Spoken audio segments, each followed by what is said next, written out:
இறையேசுவில் அன்பார்ந்த சகோதர சகோதரிகளே, உங்கள் அனைவருக்கும் என் அன்பார்ந்த காலை வணக்கத்தை தெரிவித்துக் கொள்கிறேன். இறைவன் உங்களை ஆசீர்வதித்து இந்த நாள் முழுவதும் ஒரு மகிழ்ச்சியான வாழ்வை தர வேண்டும் என்று நான் இறைவனை மன்றாடுகிறேன். அருமையானவர்களே, இந்த நாளிலே நாம் தியானத்திற்காக எடுத்துக்கொண்ட இறைவார்த்தை நீதிமொழிகள் 17:1. இவ்வார்த்தை ஒரு குடும்ப வாழ்க்கையை பற்றி எவ்விதமாக ஒரு குடும்பம் வாழ வேண்டும் என்று நமக்கு எடுத்து கூறுகிறது. அது எவ்வாறு கூறுகிறது? சண்டை நடக்கும் வீட்டில் விருந்துண்பதை விட மன அமைதியோடு பழஞ்சோறு சாப்பிடுவதே மேல் என்று சொல்கிறார். அருமையானவர்களே, ஆண்டவர் இயேசு தம் சீடர்களிடம் அவர்கள் தங்கள் பணிக்காக செல்லும் போது எந்த இல்லத்திற்குள் சென்றாலும் இந்த இல்லத்துக்கு அமைதி உண்டாகுக என்று சொல்லி அந்த இல்லங்களுக்குள் நுழையுங்கள் என்று சொன்னார். எந்த வீட்டில் அமைதி இல்லையோ அந்த வீட்டில் மகிழ்ச்சி இருக்காது, அந்த இல்லத்திலே சந்தோஷம் இருக்காது, அந்த இல்லத்திலே சமாதானம் இருக்காது, அந்த இல்லம் செல்வ செழிப்பை காண முடியாது. எல்லாவற்றுக்கும் மேலாக இறைவனுடைய ஆசீர்வாதம் அந்த இல்லத்திற்கு கடந்து வராது. எனவே நாம் வாழ்கிற இல்லம் இறைவன் வாழும் கோயிலாக மாற வேண்டும்.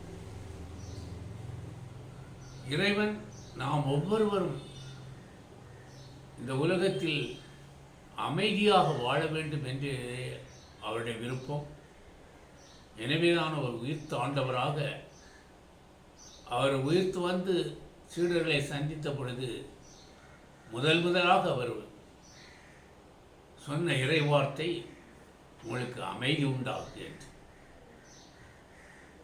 இன்று பல இல்லங்கள் காலையிலிருந்து இரவு வரை கணவன் மனைவி பிள்ளைகள் சண்டையிலேயே கழித்து கொண்டிருக்கிறார்கள். பல குடும்பங்களை நான் சந்தித்திருக்கிறேன். அருமையானவர்களே, நமக்கு கொடுத்திருக்கிற வாழ்க்கை ஒரே ஒரு வாழ்க்கை தான் கொடுக்கப்பட்டிருக்கிறது. அந்த வாழ்க்கையை நாம் மகிழ்ச்சிகரமாக சந்தோஷமாக கழிக்க முயற்சி எடுக்க வேண்டும்.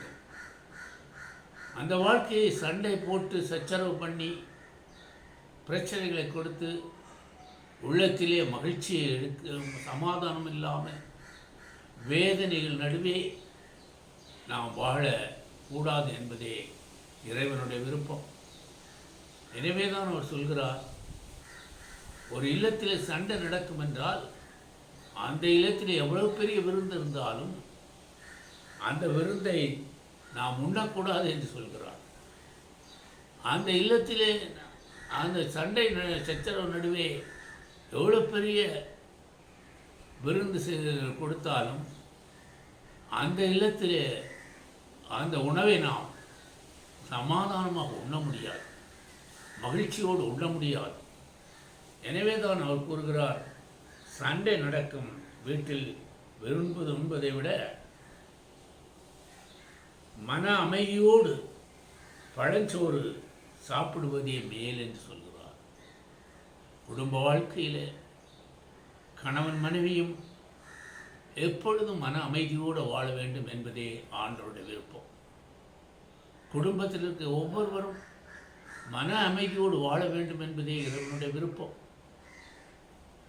எனவேதான் அவர், நான் தரும் சமாதானம் உலகம் தரும் சமாதானம் போல அல்ல, உள்ளம் கலங்க வேண்டாம், மரள வேண்டாம் என்று அவர் இந்த உலகத்தில் வேதனை நடுவே நடந்து கொண்டிருப்பதால் அந்த வீட்டிலே மகிழ்ச்சியை காண முடிவதில்லை. எனவேதான் ஆண்டவராகிய இயேசு இந்த உலகத்தில் வந்தபோது, நான் தரும் அமைதி உலகம் தரும் அமைதியைப் போல அல்ல, நீங்கள் உள்ளம் கலங்க வேண்டாம், மரள வேண்டாம் என்று சொன்னார்.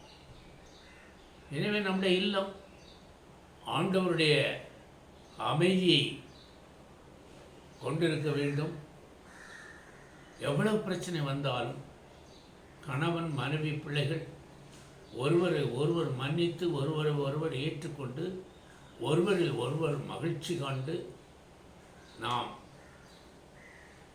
அமைதியோடு வாழ, மகிழ்ச்சியோடு வாழ நாம் கற்றுக்கொள்ள வேண்டும். பல நேரங்களிலே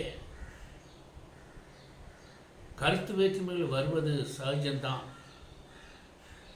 அப்படி வரும்பொழுதெல்லாம், அப்படிப்பட்ட கருத்து வேற்றுமைகள் வரும்பொழுது நாம் அதை அமர்ந்து பேசி அதை நாம் சரி செய்து அமைதியோடு வாழ கற்றுக்கொள்ள வேண்டும். அதற்கு இறைவனுடைய வழிநடத்துதல் தேவை. எனவே ஒவ்வொரு நாளும் நம்முடைய இல்லத்திலே குடும்ப ஜெபம் தேவை.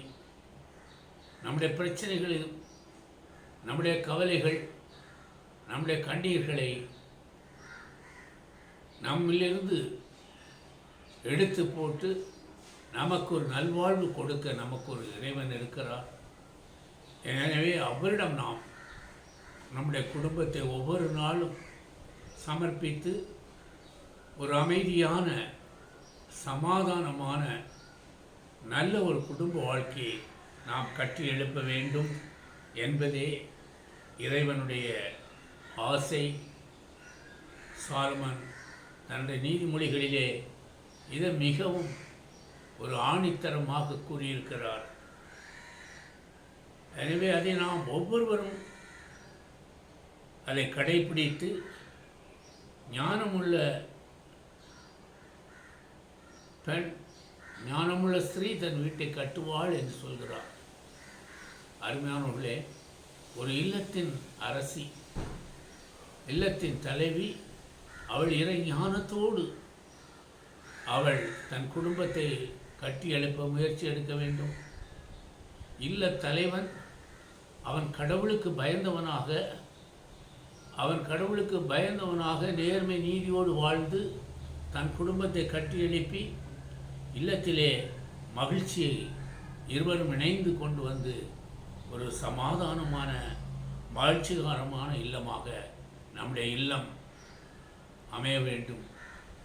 பல நேரங்களிலே குடிக்கு அடிமையாகி, குடி போதைக்கு அடிமையாகி குடும்பத்திலே சமாதானத்தை கெடுத்து பலவிதமான பிரச்சனைகளை இல்லத்திலே கொண்டு வந்து, தேவையற்ற பிரச்சனைகளை குடும்பத்திலே கொண்டு வந்து குடும்பத்தில் இருக்கிற மகிழ்ச்சியை நாம் கெடுக்கக்கூடாது.